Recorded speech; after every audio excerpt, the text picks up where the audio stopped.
কাল দেখতে আসবে তাই না?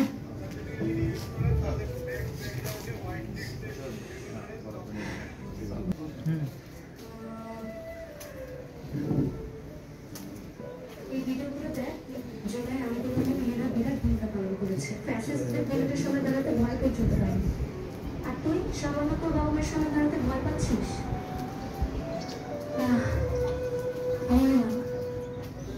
আমি আমার মা আমাকে অনেক ভালোবাসেন, তাদের কষ্ট দিতে চাই না। আমাদের কোনো বুদ্ধি নাই? আমাদের এই মস্তিষ্ক কি কেবলই অলংকার? জগতের কাজ কেবল পুরুষের দ্বারা সম্ভব নহে। আমরা এখন তার প্রমাণ। আমরা কেবল গৃহিণী নই, আমরা এখন পাইলট, শিক্ষক।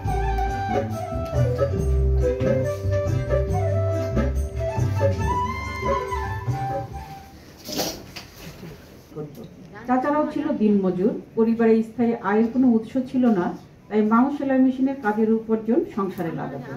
বাবা মা 3টি সন্তান জন্ম দিলেও অর্থাভাবে বিনা চিকিৎসায় তার 2টি ভাই বোন মারা যায়। ক্যাটাগরি আছে শিক্ষা ও চাকুরি ক্ষেত্রে সাফল্য। বাবাকে হারান তিনি।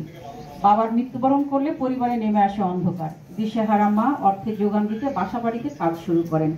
অবশেষে সন্তানকে নিয়ে থাকতে না পেরে বাবা মা ডিজিটাল নিরাপত্তা নিশ্চিত করি, এই প্রতিকল্প নিয়ে উপজেলা প্রশাসন আজকের এই অনুষ্ঠানের মাধ্যমে বেগম রোকেয়া দিবস সারা বাংলাদেশে এটি পালিত হচ্ছে। তো আমরা বেগম রোকেয়াকে কেন স্মরণ করছি? যিনি স্মরণীয় বরণীয়। আসলে আমি বক্তব্য শুনছিলাম, বিষয়গুলো আমি আমার জায়গা থেকে চিন্তা করার চেষ্টা করেছি। এসব বিষয়গুলো আলোচনা হয়েছে। প্রথম যেটা হচ্ছে, আমরা যদি আজকে প্রতিবদ্ধ বিষয়টা দেখি, এটা 2টা অংশ রয়েছে। একটা হচ্ছে নারী ও কন্যার প্রতি সহিংসতা এবং ডিজিটাল নিরাপত্তা। এটা কিন্তু খুবই গুরুত্বপূর্ণ। আমার ঠিক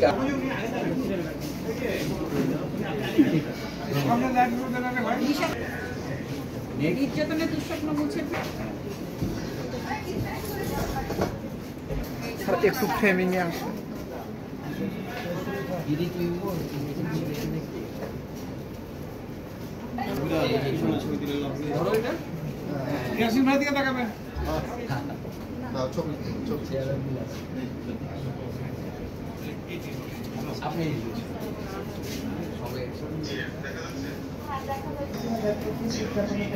অদম্য নারী পুরস্কার শীর্ষক চট্টগ্রামের আওতায় আলোচনা সভা অদম্য নারীকে সংবর্ধনা অনুষ্ঠানে সহকর্মীরা আছে, সবাইকে জানাই সালাম ও শুভেচ্ছা। আসসালামু আলাইকুম।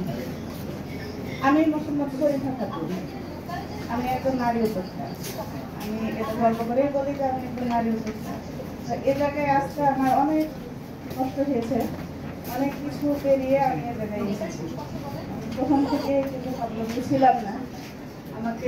আমি জন্মের পর আমি ছোট থেকে আমার বাবাকে দেখেছি অনেক কষ্ট করতে, আমার মাকে দেখেছি কষ্ট করতে। আমার মা আয়াতি 9 ডিসেম্বর অদম্য নারী পুরস্কার শীর্ষক কার্যক্রমের আওতায় এখানে সভা অদম্য নারীদের সংগঠন প্রধান অতিথি বিশেষ অতিথি আমাদের ফ্যামিলিটা শিক্ষিত ফ্যামিলি না, আর একটা শিক্ষিত অশিক্ষিত বা হচ্ছে ওই জায়গা থেকে উঠে আসে স্বপ্ন ছিল যে ছেলে নিয়ে হলে আমার শিক্ষা অবদান করবো, পড়ালেখা করে তারাকে মানুষের মতো মানুষ করবো।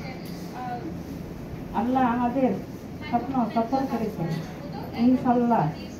আল্লাহ রহমতে মা বাবার সহযোগিতায় মেধা ছেলে মেয়ের মেধা শক্তি দিয়ে ছেলে মেয়ে মানুষের মতন মানুষ হয়েছে ইনশাল্লাহ। কোনো অভ্যাস নাই আমার এই জীবনে প্রথম আর কি। আর আমি যেখানে আসবো কখন আমি এটা ভাবি, কারণ আমি স্বামীর সন্তান নিয়ে ভালো ছিলাম, এটাই আমি মনে করতাম। সেটা আমার ব্যতিক্রম হয়ে গেল। যখন ব্যতিক্রম হয়ে গেল সেটা তো আমার আর কিছু বলে না, আমাকে বিকল্প পথ হতে হবে, আমার জীবন আর সংগ্রামে এগিয়ে যেতেই হবে। আমি আমাকে নিয়ে বলবো, আমার 23 বছর বয়সের জীবনে আমি 11 বছর শুধু স্বেচ্ছাসেবক হিসাবেই কাজ করছি। আমার শুরুটা বলতে গেলে আমি জেনেটিক্যালি পেয়েছি। আমার বাবাকে দেখেছি বৃদ্ধ রিক্সা চালক যদি তার রিক্সায় উঠতেন তাহলে বাসায় নিয়ে এসে খাবার দিতেন। থেকে সবাই সালাম জানাই, আসসালামু আলাইকুম। আমি মোহাম্মদ খালেদা খাতুন, চাঁপাইনবাবগঞ্জ সদরের মেয়ে। আজকে এই অদম্য নারী পুরস্কারে আসতে পেরে, প্রোগ্রামে আসতে পেরে, এবং আমি যে একজন অদম্য নারী, আমি লেখাপড়ার পাশাপাশি অনেক কষ্ট করে লেখাপড়া করেছি। পরিবার থেকে আমি সামান্য বইটাও কিনে পাইনি, মানুষের বড় আপুদের কাছ থেকে বই চেয়ে নিয়ে লেখাপড়া করেছি। লেখাপড়ার পাশাপাশি আমি 2014 সাল থেকে